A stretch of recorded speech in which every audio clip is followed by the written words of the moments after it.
Año 1995. Japón estaba atravesando uno de los años más turbulentos de su historia reciente. El país aún sufría las secuelas del estallido de la burbuja económica, y ese mismo año sería sacudido por dos tragedias nacionales. El mortal terremoto de Kobe, ocurrido en enero, y el atentado con gas sarín en el metro de Tokio, perpetrado en marzo.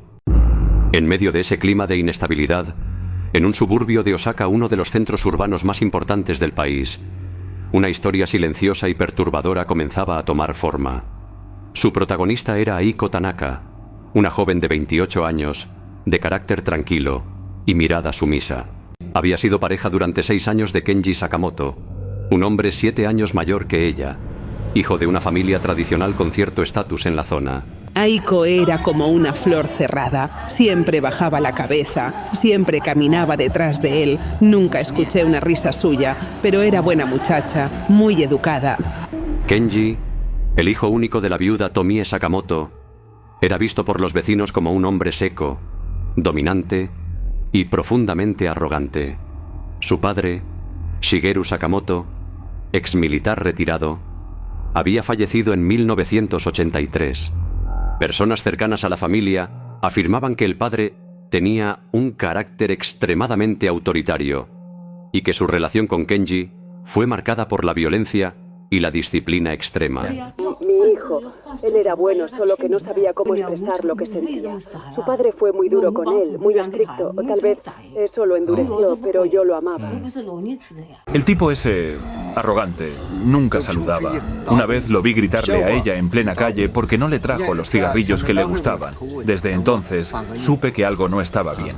Aiko y Kenji vivían juntos en una pequeña casa de madera de 2 pisos, heredada por él tras la muerte de su padre.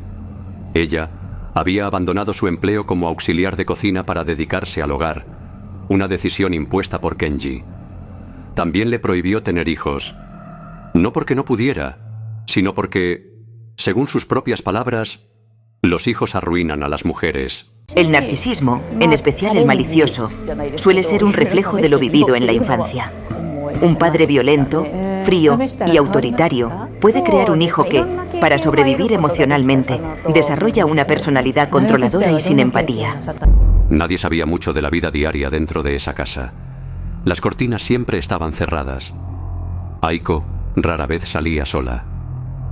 Pero según estas grabaciones, todo pareciera que era felicidad.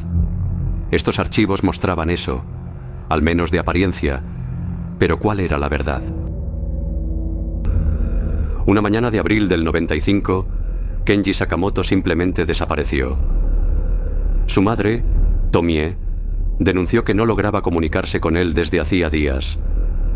La policía abrió un pequeño informe de búsqueda, pero sin indicios de violencia ni pruebas de delito. El caso fue archivado. Aiko, por su parte, dijo a los vecinos que Kenji la había abandonado sin dejar rastro. Nos dijo que se había ido sin decir adiós, que estaba sola ahora.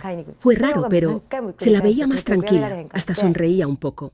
Semanas después de su desaparición, Aiko reapareció de forma inesperada. En el mercado local, con un delantal rojo y una pequeña mesa plegable, donde comenzó a vender sushi. No cualquier sushi. Piezas elaboradas, con cortes exactos, sabores únicos y una presentación impecable. No usaba pescado común. Decía que eran recetas secretas de su abuela. Era diferente. Nunca sabía bien qué era, pero era delicioso. Ella te sonreía con tanta calma, y uno confiaba. Aiko trabajaba de lunes a sábado, de sol a sol. Nunca se quejaba.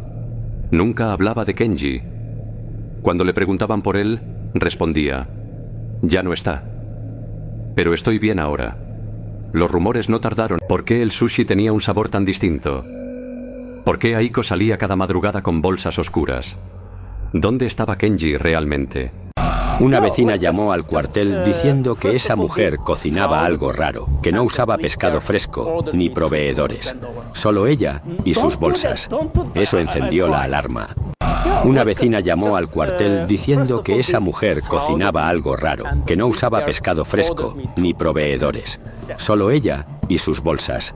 Eso encendió la alarma. Sin embargo, en 1995, Los protocolos eran distintos. No había cámaras de seguridad en cada esquina. Los registros digitales eran escasos. La policía solo podía observar, por ahora.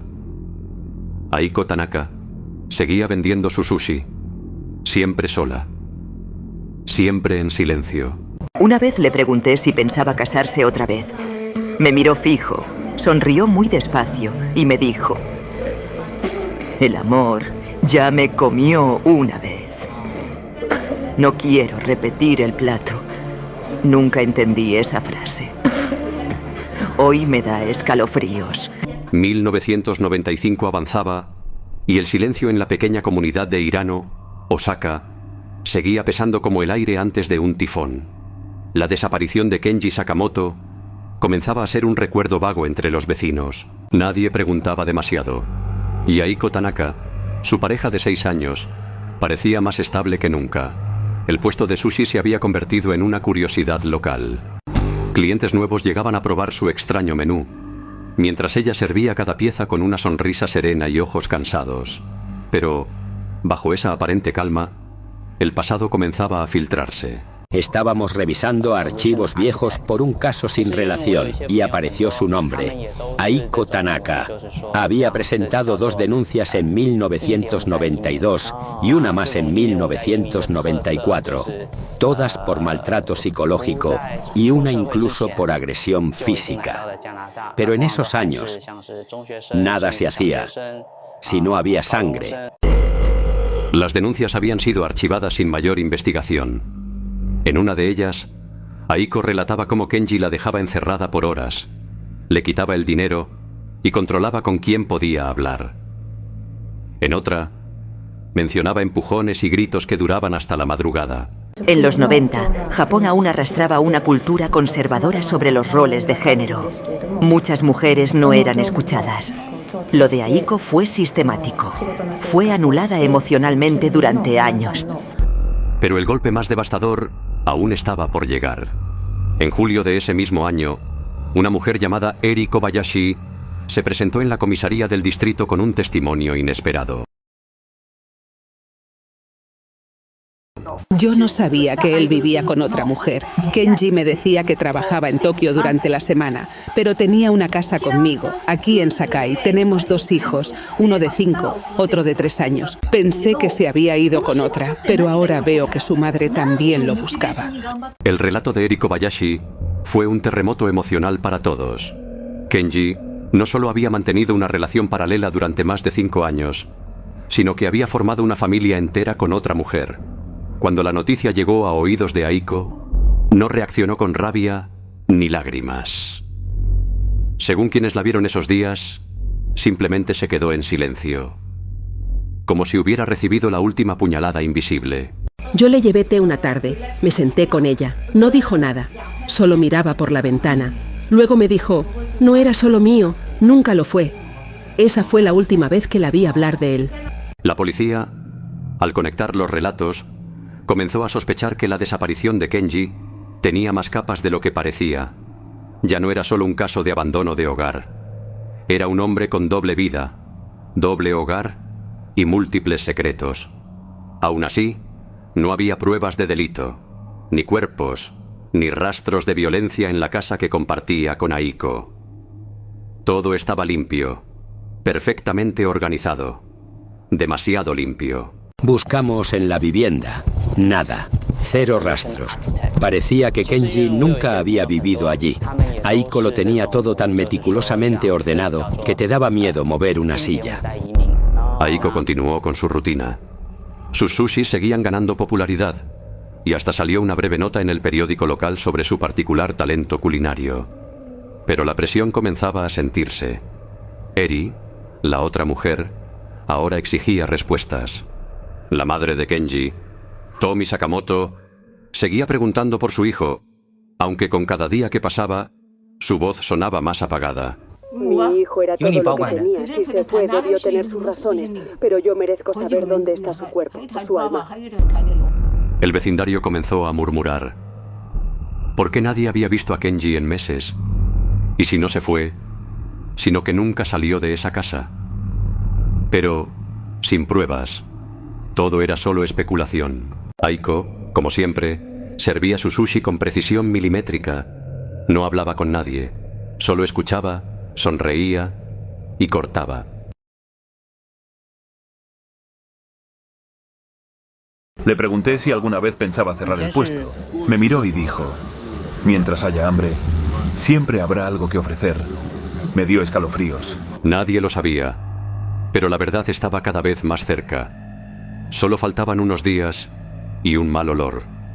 Porque las mentiras, igual que los cuerpos, no pueden ocultarse para siempre. Fue un día nublado de noviembre de 1995, cuando la infancia tropezó con el horror. En un pequeño descampado al norte de Osaka, donde los niños solían jugar entre los árboles y la tierra suelta, uno de ellos descubrió algo que no parecía parte del paisaje.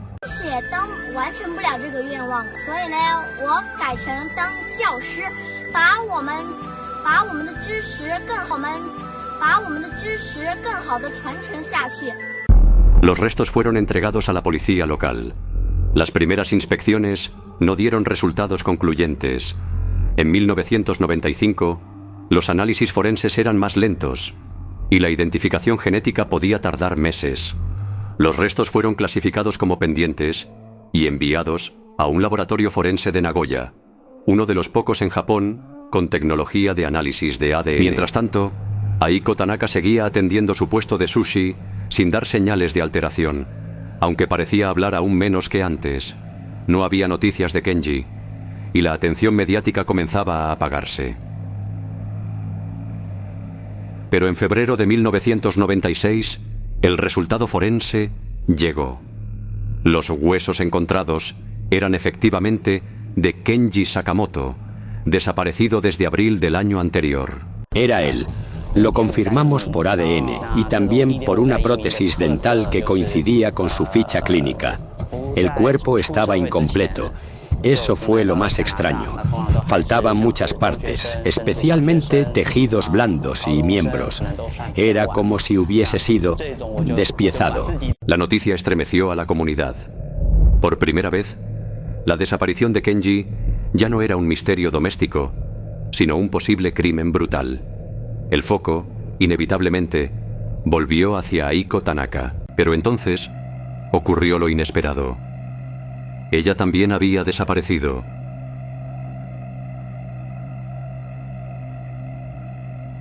Fue la propietaria del pequeño local en el mercado quien notó su ausencia. Aiko nunca faltaba, nunca, pero un lunes simplemente no vino, no dejó nota, solo no volvió. El local estaba cerrado con llave, dentro todo estaba limpio, demasiado limpio. No había rastros de lucha, no había cartas, ni despedidas. Su departamento también estaba vacío, con sus pocas pertenencias empacadas o donadas. Aiko se había esfumado como el vapor sobre el arroz caliente. El país comenzó a especular. ¿Se suicidó? ¿Huyó? ¿Fue asesinada? Algunos medios amarillistas incluso hablaban de maldiciones o pactos oscuros. Pero la teoría más inquietante vino del lado más frío de la investigación. Los investigadores comenzaron a preguntarse: ¿cómo podía Aiko haber mantenido su puesto de sushi por tantos meses sin levantar sospechas, si, en efecto, Kenji había sido asesinado por ella? Era físicamente imposible que el cuerpo hallado incompleto y en avanzado estado de descomposición hubiera sostenido una producción regular de comida por más de unas semanas. Y sin embargo, los registros mostraban que Aiko vendió sushi por casi 7 meses. Eso era lo más confuso. Incluso si Aiko hubiera cometido un crimen, la carne humana no es viable como fuente constante sin levantar olores, sospechas o efectos en la salud de los clientes. Y ninguno de sus compradores enfermó jamás. Algunos incluso dijeron que era el mejor sushi que habían probado. Las hipótesis no tardaron en multiplicarse. ¿Acaso Aiko solo usó los restos de Kenji durante la primera semana como un acto simbólico o de venganza, y luego continuó con ingredientes comunes? ¿Acaso todo solo fue todo una coincidencia y su desaparición no está conectada con los restos? ¿Y por qué el cuerpo de Kenji apareció tan lejos del barrio? La policía llegó a considerar la posibilidad de que Aiko no actuara sola, o que incluso estuviera siendo protegida por alguien. El hecho de que el cuerpo estuviera parcialmente enterrado y que Aiko desapareciera justo antes del resultado forense sugiere conocimiento previo. Eso implicaría una red o al menos una advertencia. No es una criminal improvisada, si es que fue ella. Pero con la falta de evidencias físicas, sin confesión y sin testigos, todo quedaba en un pantano legal. Aiko Tanaka pasó de ser una mujer olvidada a una figura casi mítica. Algunos la veían como una víctima que se rebeló contra años de abuso. Otros, como una asesina que usó el cuchillo como venganza y arte.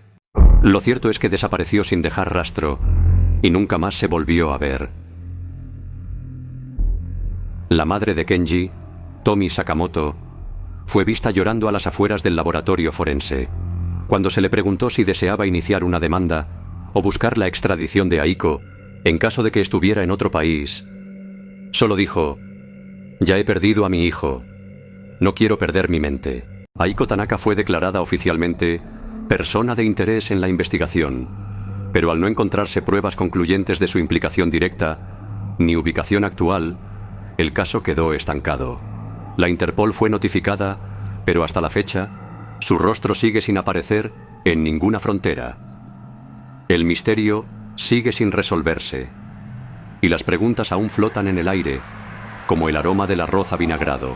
Después de 8 meses desde la desaparición de Aiko Tanaka, los medios dejaron de cubrir el caso, los titulares fueron reemplazados por nuevas tragedias, pero para algunos, el misterio seguía oliendo a algo más que pescado.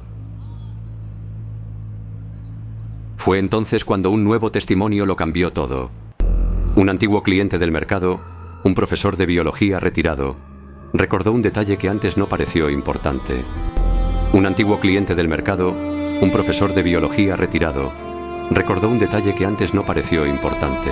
Siempre compraba sushi en el puesto de Aiko. Lo curioso fue una vez, en mayo de 1995, cuando me dijo que ese día el sushi era especial, que lo había preparado con dedicación. No sé por qué lo recuerdo, pero tenía un sabor diferente, no malo, solo distinto. Ese simple comentario reabrió el expediente. Se solicitó acceso a las grabaciones de seguridad del mercado, aunque en 1995 las cámaras eran pocas y de baja calidad. Aún así, una cinta de abril justo la semana en que Kenji desapareció mostraba algo inquietante. Aiko entrando al mercado arrastrando una nevera industrial sobre ruedas, cubierta con mantas. Era temprano, antes de abrir, y no hubo testigos directos. A los investigadores les llamó la atención que esa nevera no volvió a verse en el puesto después de esa semana. Creemos que esa fue la única semana en la que usó lo que quedaba de Kenji. La nevera desapareció y con ella toda evidencia directa. Pero fue otra pista la que terminó dando más peso a la teoría. En 1993, 2 años antes, Aiko había presentado una denuncia formal por agresión. Había mostrado moretones, lesiones en el cuello y quemaduras en el brazo. La denuncia fue archivada. El oficial a cargo, en ese entonces, escribió: «Problemas domésticos menores». Esas negligencias del pasado le arrebataron la oportunidad de recibir ayuda. El sistema falló. No podemos asegurar que eso la llevó a hacer lo que hizo, pero sin duda la empujó al límite. La hipótesis más fuerte fue la siguiente. Kenji Sakamoto había llegado al límite de la violencia. Una noche, tal vez una discusión, tal vez un golpe más fuerte que los anteriores. Y Aiko, en un acto de defensa o de desesperación, lo habría matado. Después, sin saber qué hacer, sin recursos ni protección, tomó una decisión impensable: usar parte del cuerpo de Kenji para preparar sushi, no como acto de canibalismo, sino como una forma de borrar evidencia. Una semana después, ya solo vendía pescado como siempre, hasta que desapareció. Pero el cierre del caso tuvo un giro más humano y trágico. Durante el desalojo de la casa de la madre de Kenji, fallecida en noviembre de 1995, tras un paro respiratorio, los encargados encontraron una carta sin abrir, sin sello postal, dejada en su puerta. El sobre tenía una caligrafía reconocida por la policía: Aiko Tanaka. Señora Sakamoto. Perdóneme.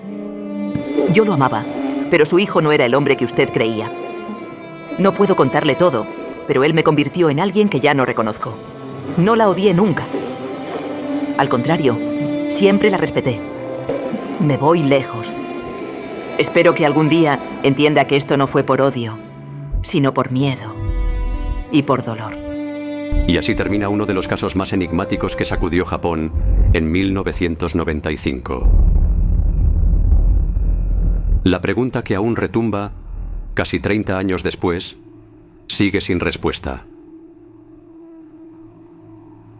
¿Aiko realmente utilizó los restos de Kenji en sus sushis? No hubo pruebas físicas concluyentes. Meses después de su fuga, un testigo anónimo en Busan, Corea del Sur, aseguró haber visto a una mujer japonesa trabajando en una cocina de mariscos. Decía que tenía una cicatriz en la muñeca y que, cada día, encendía una vela antes de empezar su turno. Pero la policía surcoreana no logró confirmar nada. La mujer desapareció al día siguiente. Aiko Tanaka nunca fue capturada. Nunca pagó por lo que hizo. Pero aún así, su crimen fue descubierto. Porque, como siempre lo decimos, no existe crimen perfecto. Y detrás de todo este horror, también quedó el eco de una madre. Una mujer que amó profundamente a su hijo, sin saber que estaba alimentando un monstruo. Mi hijo Kenji tiene carácter fuerte como su padre, pero es un buen muchacho.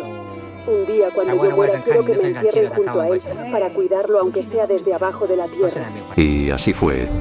En diciembre de 1995, la señora Sakamoto fue enterrada justo al lado de su hijo, cumpliendo su promesa, con el corazón roto. Recuerdo que cuando se confirmó que los restos eran de Kenji, la señora Sakamoto dejó de comer, literalmente. Nos dijo que no tenía más hambre en el cuerpo ni en el alma. Murió semanas después, con la foto de su hijo entre las manos. Fue uno de los casos más tristes que investigamos. Pero el análisis final nos lo dio una experta. Los narcisistas como Kenji suelen manipular a sus parejas hasta destruirlas emocionalmente. Cuando no logran controlarlas, se vuelven agresivos. Aiko fue una víctima constante, ignorada por la ley, la sociedad y por su entorno. Su reacción fue extrema, pero no surgió de la nada. Fue la acumulación de años de maltrato y silencio. Aiko huyó, pero dejó atrás dolor, muerte y una pregunta que aún atormenta. ¿Pudo haberse evitado esta tragedia? A veces, el peor error es no ver las señales, no escuchar los gritos que no se dicen, no prestar atención a quien duerme a nuestro lado. Este caso no solo nos habla de un crimen atroz, nos recuerda lo importante que es conocer realmente a nuestras parejas, saber con quién compartimos la vida, antes de que sea demasiado tarde. Historias reales, impactantes y escalofriantes. Si quieres más relatos como este, suscríbete, activa la campanita y acompáñanos cada semana. Porque, como viste hoy, no existe crimen perfecto.